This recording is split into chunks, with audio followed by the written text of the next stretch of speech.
I think one of the things that happens when somebody gets breast cancer is that they feel very alone. Well, sometimes you feel like you're awfully alone, that no one else has this. There really was nobody that I could talk to that knew what I was going through. I didn't know what to do, went into a whirlwind, totally confused. And I found out about the Breast Cancer Resource Center and came here. BCRC provides services to women and families in their own neighborhoods. When you get a diagnosis of breast cancer, you go far afield for information, but to get the services you need, it's much more comforting to be close to home.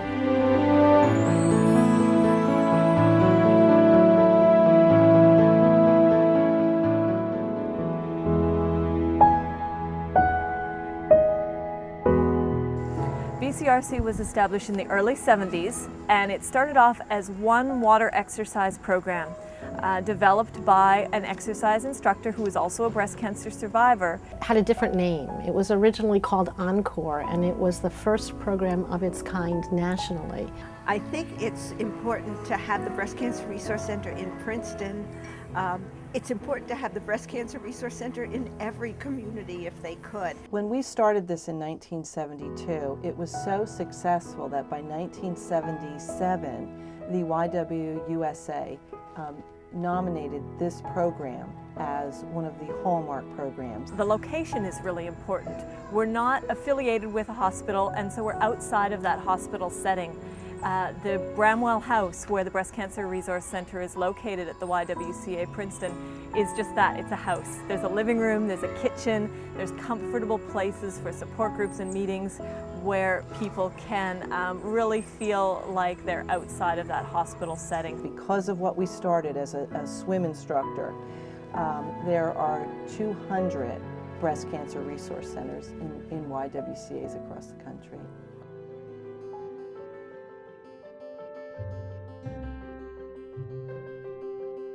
BCRC does a lot for our community. They not only educate our patients who have breast cancer and their families, but they seek to provide sort of awareness. BCRC is a place that you can go and get information. Staff at Breast Cancer Resource Center giving the right information and correct one, and those staff are well trained. We do breast cancer awareness talks at schools and churches and community organizations that provide the basic information about breast cancer prevention and early detection. Breast cancer is a disease that you can beat if it's detected early. We help women, we inspire, educate, motivate women to get their mammograms. Information for some is hard to come by because of their location, and some things are cultural. Breast cancer is, doesn't only affect one, a race or ethnic group. It affects everybody. What we have to do is go to these various locations where minorities are and give them the information that they need so that they can empower and educate their sisters or their siblings or other people within their community. Women of Wisdom is a 90-minute program. I usually have a panel of 4 to 5 women, which includes 2 to 3 breast cancer survivors, a supporter, caregiver, and a breast health specialist. The important thing is, especially when you're dealing with minority community, is that the person that goes out looks like them, because you have a trust issue. She invited me to be in one of the panels to talk about my experience as a Latina woman with breast cancer. We give a little lecture, but what they walk away with are the stories. And I had to go back for 2 more surgeries. And you see in their eyes while you're talking how much they are valuing the information that you're providing. Men can't get breast cancer. False. Because we know that they can. Men do get breast cancer, and sometimes they're not taking it as seriously as they should. Walking through the school, you hear a lot of the females talking about, oh, well, I have to get this checked, and I have to tell my parent this, or I have to tell my aunt that, or they're going to spread the information that they learned here to other people in the communities. for women who are breast cancer patients and survivors, we offer some information programs for them. So we do a Lunch and Learn program, which connects them into national teleconferences. And we also do a networking night in the evening, which is a way for patients and survivors to come together in a comfortable setting. It's like a safe haven where they can come and share their fears, share what they're feeling, and know it's a safe place where it won't go any further. It will remain here.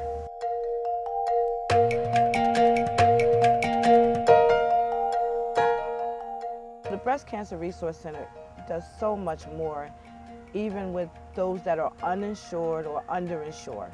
Because of chemotherapy and sometimes radiation, the women in treatment do lose their hair, and buying wigs is a huge expense, and we just feel that it's so important for a woman to feel good about herself during treatment. The place is very private. The staff is caring, very, very caring. We also offer mastectomy bras and prostheses, and for the same reason, because the women that can't afford it don't want to have to go around either without one breast or without both breasts, and they're very expensive. If a woman needs a prosthesis, she can come here and receive one free of charge. If she needs a wig, she can come here and receive that free of charge. Soup to nuts with the hair loss, we can take care of them. They understand that, like when I came to the support group, I had no hair. So those people, they totally got it.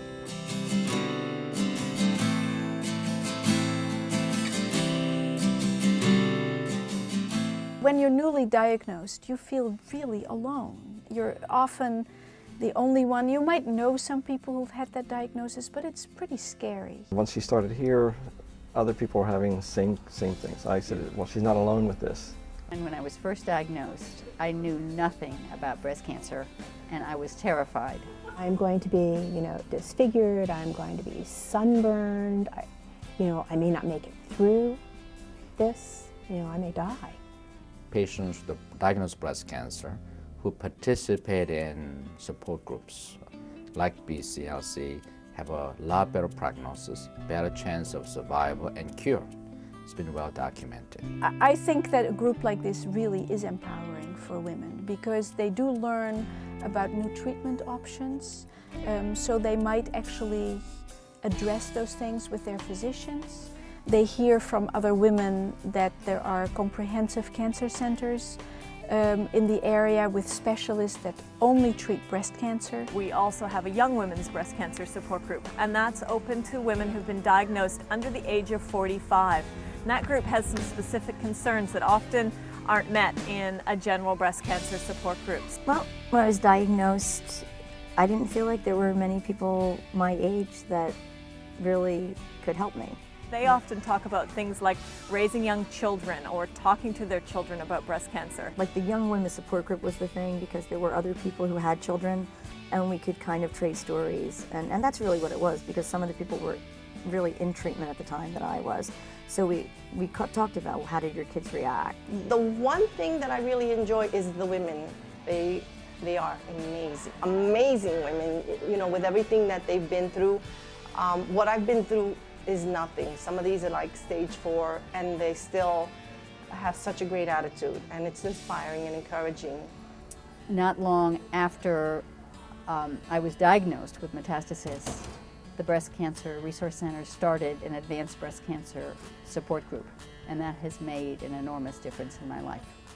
We meet every other Monday and I don't miss a meeting unless I'm far away. I learned a tremendous amount, and it just was a place for me to rely on for support, many kinds of support. So she'd come home and from group meetings and stuff, and she would tell me what's going on. Yes. Okay, so this is a common thing within the group. For some people, support groups are not the answer. They don't like to meet in a group. They don't like to share their feelings in a group setting. So we offer a couple of alternatives for them.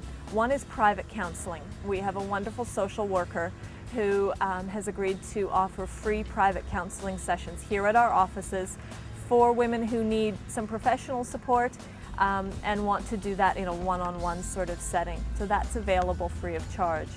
And the other type of support we have is peer support. Usually when somebody calls the Breast Cancer Research Center, they get a lot of detailed information about the type of cancer, what the situation is, and they try to pair them up with somebody who's had a similar experience. We have an actual program called the Woman to Woman Network, in which we match up a newly diagnosed patient or someone with particular questions or concerns with a survivor who's offered to share her experience. The advanced breast cancer group has been really wonderful, and also the water wellness, because I'll have days where on Fridays, some Fridays that I'm just like stressed out, and I come here and I spend an hour, you know, doing aerobics in the water, and I feel great afterwards.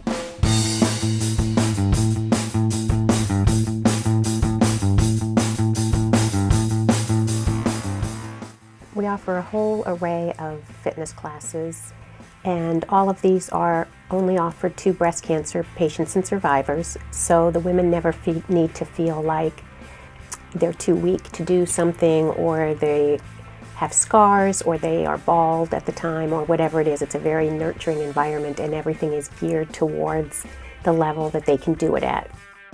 The other good thing is that they offer such a variety of classes. You know, I do the strength training and the cycling class, but then there's the water aerobics and the yoga, the mindful meditation, the relaxation classes. So I think there's something here for everyone. So whatever, you know, your interests are, whatever feels good for your body to feel better, I think it's a great place. I think after being diagnosed, you feel that you don't have too much control over things in your life, but being in a fitness class, you are taking some control. So it's very empowering. The water aerobics, you don't need to be able to swim. It's able to be done with noodles or with life vests on. Fitness is a very important part of their recovery.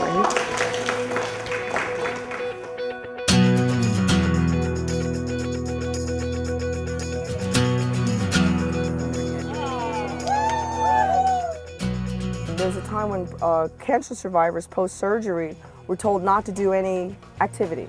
Dr. Don McKenzie in the Vancouver area wanted to try an experiment, and that was to try to allow breast cancer survivors post-surgery to get more engaged in some physical activity. So once they found that dragon boating was beneficial for survivors, of course the women were thrilled because they got a little piece of empowerment to be able to regain some of the activity they had lost. After breast cancer the first time, I read about it when I visited the surgeon's rooms, and I decided that that would be something that I would really enjoy, get with a group of women who had some understanding of life's journey as a breast cancer survivor. Well, I read about it in a BCRC mailing, and at first I kind of waited and thought, well, one of these days I'll get around to that. And then I said, oh, wow, you better get around to it now because time is going on and life will go by before you get into dragon boating. There's hope, there's a lot of courage. Some of our girls are too sick to paddle it sometimes, and each one of us takes a drop at some stage. But that doesn't matter. We can be any shape, size, level of fitness, level of health. I like being on the water, and I got here and started to meet people. It was really great to become a part of a team. I think that's one of the nicest things about it is being with the members of the team and really pursuing a goal together and having a lot of physical exercise out on the water.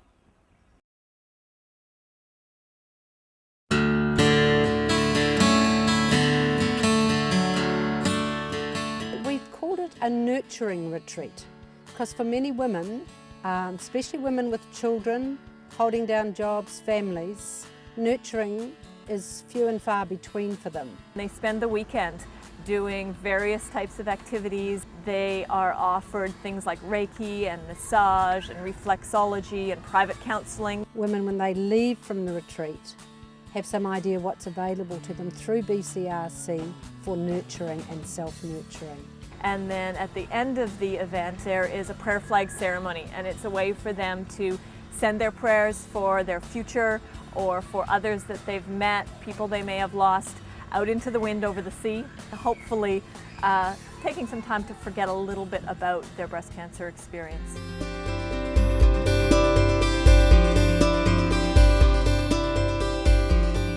For the Breast Cancer Resource Center, our biggest event is called In the Pink. It's a fashion show and silent auction that is our major awareness raising and fundraising event. There is nothing quite as energetic as seeing these women who you've now met through this program, return to the stage in glory. It's very uplifting.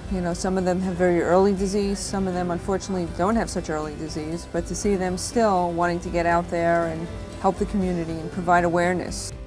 It is a way to celebrate survivors, their spirit, their beauty, their courage, and also acknowledge the role that the supporters play. It's important for doctors to support not only, organizations like the BCRC, but to come out and support their patients. With having breast cancer, you go through so many changes, and what better way to walk across the stage and show women how beautiful we can be. It also helps raise awareness of the Breast Cancer Resource Center and what we do. It gives us an opportunity to talk about a little bit about our programs and just let people know that we exist here in the community. It's special because I have the opportunity to show ladies with makeup and hair and all the good things, to look nice through breast cancer, that it's important to continue to be positive. There's just a level of excitement that you can't match. We do one large signature fundraiser that's In the Pink fashion show and silent auction.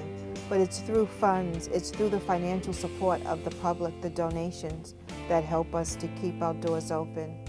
We raise, on average, over $20,000 every year through this event, and that goes back directly 100% of the proceeds into our programming. So it means that we can continue offering the things we do free of charge. The programs that the Breast Cancer Resource Center offers, as well as the services, just go way beyond the Princeton area. BCRC is really quite unusual in the extent of its offerings. BCRC is also unique in that it provides a free wig and prosthesis bank for women. So if your insurance company doesn't cover a wig while you're in the middle of chemotherapy and all of your hair has fallen out, you can go there and pick out whatever you want. With new programs, I think one of the things that I think is so good about BCRC today is that they really welcome new ideas if they think it's going to help breast cancer patients or survivors. What we have is a great staff who figures out what kinds of programs the current crop of participants needs. Financial side, which is the part I kind of get involved in, it allows the director, Kara, to put programs together throughout the rest of the year. And so that funding helps support the classes, the lectures, the counseling sessions. And the more money we raise, the more capable she is of helping the women who are diagnosed with breast cancer. You do not have to travel this journey alone. I would encourage anybody who sees this, if they need the services, if their sister needs, their mother, their next door neighbor, call. There are a lot of organizations out there, but all of them are not as caring and as knowledgeable as this organization. You'd be amazed at the network of people associated with BCRC who are willing to help people who start as strangers but end up as friends. You donate to the Breast Cancer Resource Center. If you want to donate a check, it's as simple as writing out a check to BCRC YWCA Princeton and mailing it to our address. You can either designate it to go to a specific program, such as the wellness or support groups, or you can just have a general donation for BCRC. Additionally, we love to accept wigs and prostheses, either new or gently used. For some people, they may, myself included, I got a wig from here when I was going through treatment, and I only wore it a few times. When my treatment was done, I donated it back, and then someone else can use of it. Another easy way to donate would be to go onto either the BCRC website, which is www.bcrcnj.org, or the general YWCA Princeton website, which is www.ywcaprinceton.org. There are resources and there are people that care about you here at the Breast Cancer Resource Center. Do not hesitate to give us a call, send us an email. We are here for you.